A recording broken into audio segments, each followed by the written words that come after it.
Chapter 11. Emotion there seemed none, in the sense that I knew feeling.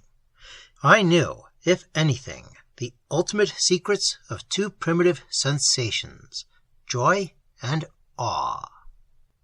The dawn grew swiftly brighter. There was gold, as though the sands of Nubia split their brilliance on each shining detail.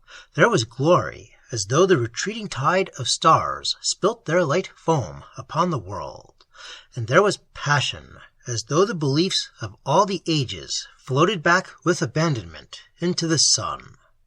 Ruined Egypt merged into a single temple of elemental vastness, whose floor was the empty desert, but whose walls rose to the stars. Abruptly then, chanting and rhythm ceased. They dipped below. Sand muffled them, and the sun looked down upon its ancient world. A radiant warmth poured through me. I found that I could move my limbs again. A sense of triumphant life ran through my stony frame. For one passing second, I heard the shower of gritty particles upon my surface, like sand blown upwards by a gust of wind. But this time I could feel the sting of it upon my skin. It passed. The drenching heat bathed me from head to foot, while stony insensibility gave place with returning consciousness to flesh and blood. The sun had risen. I was alive, but I was changed. It seemed I opened my eyes. An immense relief was in me. I turned. I drew a deep, refreshing breath.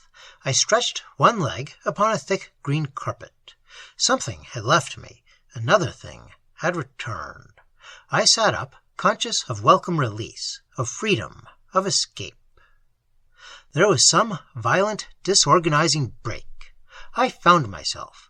I found Molson. I found George Isley, too. He had got shifted in that room without my being aware of it. Isley had risen. He came upon me like a blow. I saw him move his arms. Fire flashed from below his hands, and I realized then that he was turning on the electric lights. They emerged from different points along the walls, in the alcove, beneath the ceiling, by the writing table, and one had just that minute blazed into my eyes from a bracket close above me. I was back again in the present, among modern things.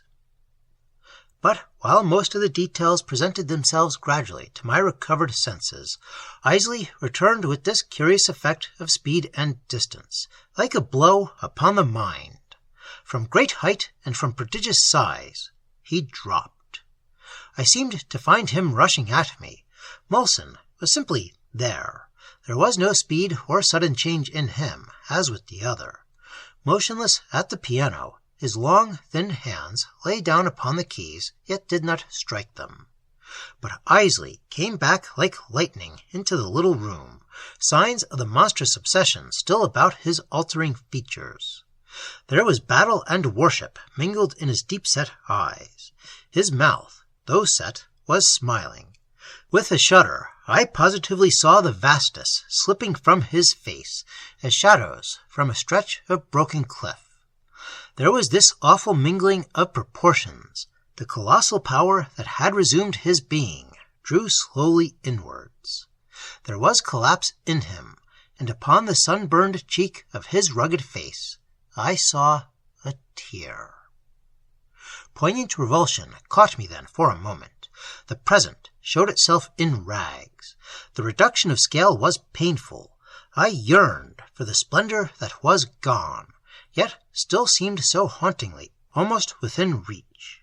The cheapness of the hotel room, the glaring ugliness of its tinsel decoration, the baseness of ideals where utility instead of beauty, gain instead of worship, governed life. This, with the dwindled aspect of my companions to the insignificance of marionettes, brought a hungry pain that was at first intolerable. In the glare of light, I noticed the small round face of the portable clock upon the mantelpiece, showing 11:30. Molson had been 2 hours at the piano, and this measuring faculty of my mind completed the disillusionment. I was indeed back among present things. The mechanical spirit of today imprisoned me again. For a considerable interval we neither moved nor spoke. The sudden change left the emotions in confusion. We had leaped from a height, from the top of the pyramid, from a star, and the crash of landing scattered thought. I stole a glance at Isley, wondering vaguely why he was there at all. The look of resignation had replaced the power in his face. The tear was brushed away. There was no struggle in him now, no sign of resistance. There was abandonment only. He seemed insignificant.